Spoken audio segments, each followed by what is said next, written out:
A woman just closed to within 0.16 seconds of a world record that has stood untouched for 37 years, and she got there after losing the one person who was supposed to watch her do it.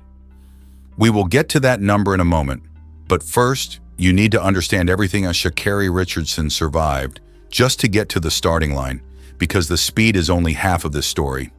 Dallas, Texas, March 25th, 2000. That is where it starts. As a teenager, she is already making waves, and in 2016, she claims the 100-meter title at the AAU Junior Olympics, the biggest national youth sports event in the country.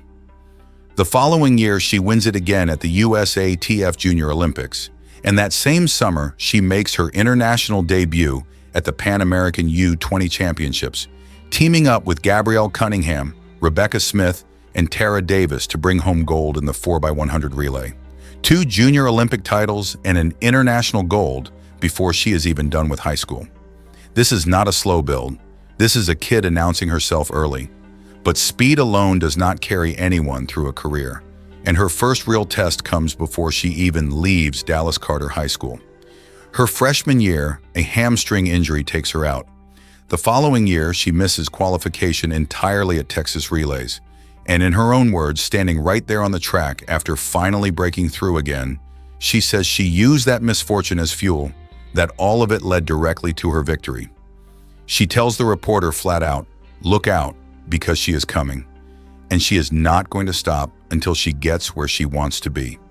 That is a teenager already understanding something most professionals never figure out, that the setback is not the end of the story, it is the fuel for the next chapter. Years later, Dallas ISD names a track after her at her old stadium, King Cage Stadium, and she calls it an honor to have her name on the very ground she started her career on. Then LSU happens, and the whole sport takes notice. 2019, she is 19 years old, and at the NCAA Division I Championships, she runs the 100 meters in 10.75 seconds. That single race instantly makes her one of the 10 fastest women in history, barely out of her teens and already in the conversation with legends. 2 years later, April 2021, she drops it even further, 10.72, making her the 6th fastest woman of all time and the 4th fastest American woman ever. No more potential, no more predictions. That summer, she wins the U.S. Olympic trials outright in 10.86, officially punching her ticket to Tokyo. Everything is lining up exactly the way it is supposed to, and then it collapses. Just days before her qualifying race, she learns her biological mother has died. A woman she had only recently learned about, gone, right before the biggest race of her life. She copes the only way she knows how in that moment, using cannabis, legal in the state she was in, and it costs her everything. She tests positive, her Olympic win gets invalidated, and she is suspended from competing in the 100 meters at the Tokyo Games.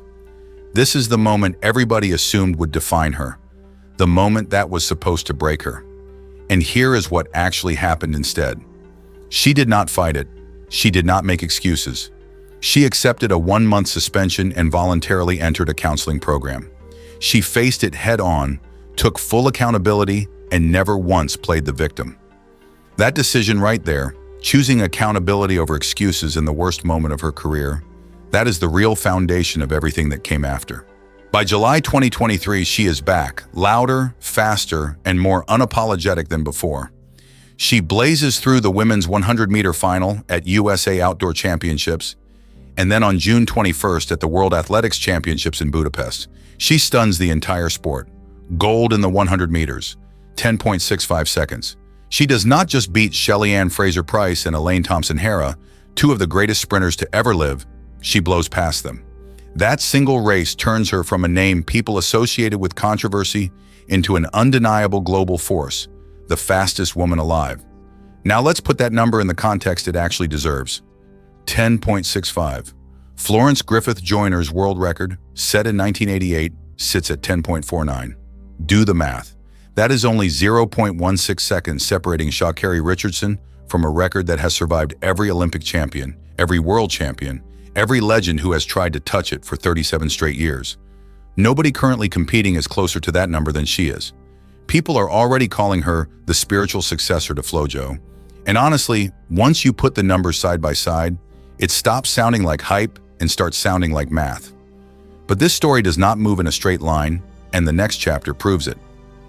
2025 hits her with injuries, a season that never fully comes together, and she finishes 5th at Worlds with a season best of only 10.94.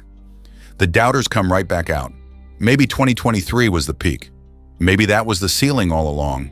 And then 2026 happens, and she answers exactly the way she always has. 3 separate races under 10.85 in a single season, making her the fastest American woman alive once again. At USA Championships, she runs 10.90 in her heat, and out of the entire field, the only other woman who even breaks 11 seconds is her own training partner, Kayla White. Everybody else in that race is not even in the conversation. And through all of this, the money and the platform have grown right alongside the resume. By 23 years old, her net worth surpasses $5 million, already putting her ahead of some legends still active in the sport.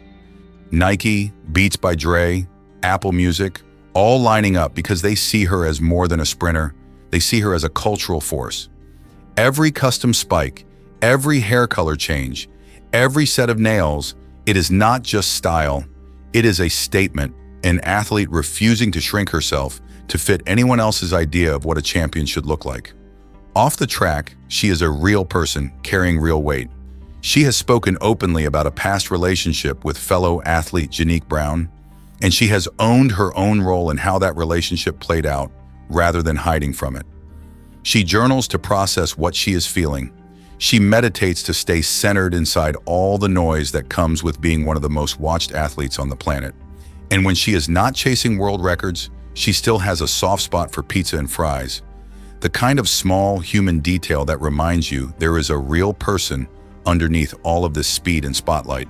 Now line the whole story up and look at what you are actually looking at. A hamstring injury as a freshman that she turned into fuel. A world-class breakout at LSU before she was even 20. The devastating loss of her mother days before the biggest race of her life. A suspension she took full accountability for instead of running from. A world championship gold that made her the fastest woman alive.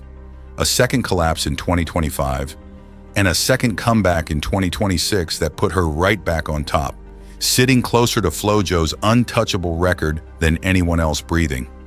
Every single setback in this story sits directly before a statement comeback, almost like clockwork, like the setback itself is part of the training. So say the numbers one more time. 10.49, the record that has stood since 1988. 10.65, her personal best. 0.16 seconds, the gap between her and history.